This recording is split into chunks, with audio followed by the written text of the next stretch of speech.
I am a Muslim. Islam my deen. Allah my Lord. His word Quran. Muhammad Prophet. Praise be upon. I'm a Muslim for all of time. Look at me now, family around my deathbed. السلام عليكم ورحمة الله وبركاته. الحمد لله والصلاة والسلام على رسول الله وعلى آله وصحبه ومن والاه من اتبع هداه إلى يوم الدين. أما بعد, my dear brothers and sisters and dear viewers, we continue our topic, ingredients of happy marital life. We covered in the previous episode that man is the head of the family, and second thing, that obedience, that wife should obey her husband. We know that the woman came to the Prophet ﷺ and asked, what is the right of the husband over his wife? He told her, he is your heaven and he is your hell. What does that mean? And this is authentic hadith. It means that if you are good to your husband, you will go to heaven. If you are not carrying out your obligations towards him, you'll go to hell. And we continue in this episode the rights of each partner on the other. The third right of the husband over his wife, that she should never allow or receive anyone in his house without his permission. This is his right. I don't want you to receive anyone in my house without my permission. Prophet Muhammad ﷺ says, hadith in Bukhari and Muslim, he said, a woman can neither fast optional when her husband is present, nor allow anyone to enter his house without his permission. This is what the Prophet ﷺ said. You cannot fast optional fast, nafil fast, like Monday, Thursday, or the white days, 13th, 14th, etc. Cannot do that. You have to ask for permission. And the second thing, that you should not allow anyone to enter his house without his permission. The fourth right of the husband over his wife, that a wife serves her husband and does the daily task, daily chores, or there are daily things to be done.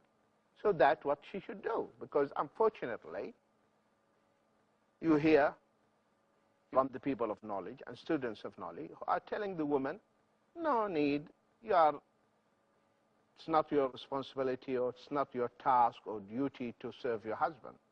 So they are actually making the woman becoming and encouraging them to become rebellious. When the husband brings everything, actually, if we want to be realistic, there's not much work to be done, because there is a dishwasher, there is a washing machine, there's a vacuum cleaner. So everything is there. The husband already provided. And on top of that, he doesn't want to serve him or do these daily chores. Listen to what the Prophet ﷺ said. And he said this to his beloved daughter, Fatima, radiyallahu anha. So Fatima, hadith is in Bukhari and Muslim, used to grind. Are you, sisters? Do you grind the wheat and the cereals using the grinder stone? Or everything is electrical now? You put it in the grinder, just like that. So Fatima used to grind the wheat using the grinder stone till she got blisters in her hands. And she was doing her daily chores in Ali's house. And when she asked her father for a maid, to give her a maid to help her at home. And Ali radiallahu anhu was the one who told her, go and ask for help from your father to give you a maid. The Prophet ﷺ came to them and he said, Fatima, fear Allah, and taught her some adhkars instead. Here, the Prophet ﷺ, I want you to draw your attention to this.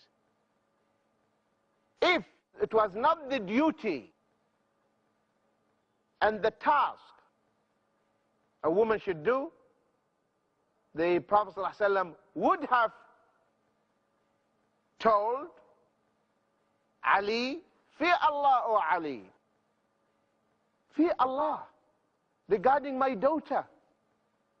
You are asking her to serve you and to grind the maize and the corns and to do all the daily chores. He's not supposed to do that. This is not her duty. This is not her responsibility. The Prophet ﷺ would have said something like that. But to the contrary, he didn't say anything to Ali radiallahu anhu. He looked to his daughter and he said, Fatima, fear Allah. You want to have a servant?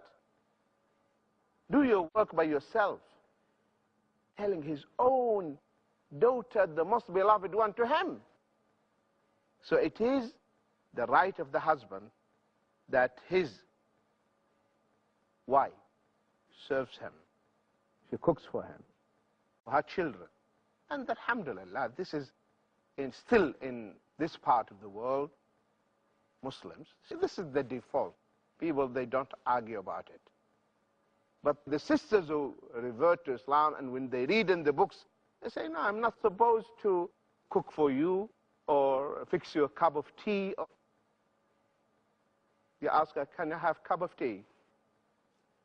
Get up and make your own. This is not marital life.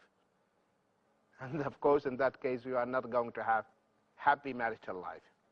Now, we, so far, addressed the rights of the husband.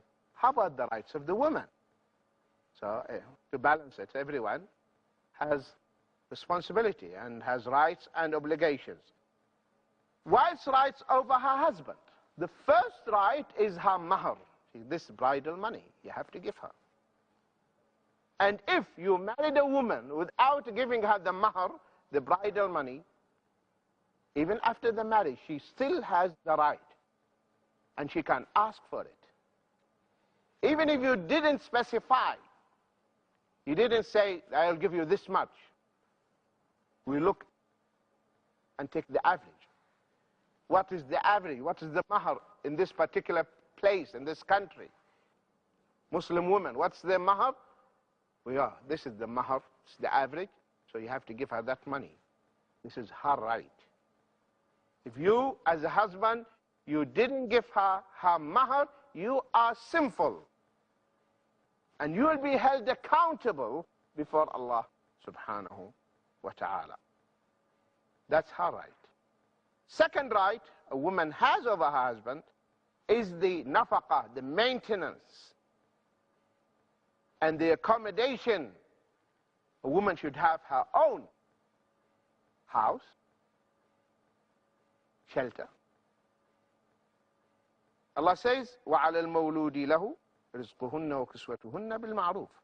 Upon the father, towards the mothers, provision, their provision, and clothing according to what is reasonable. What is reasonable. So it is the responsibility of the husband to spend and to maintain the family. A woman is a queen sitting in her home. He gives you a long list of the items needed. Hands the list to you. Go and do the shopping.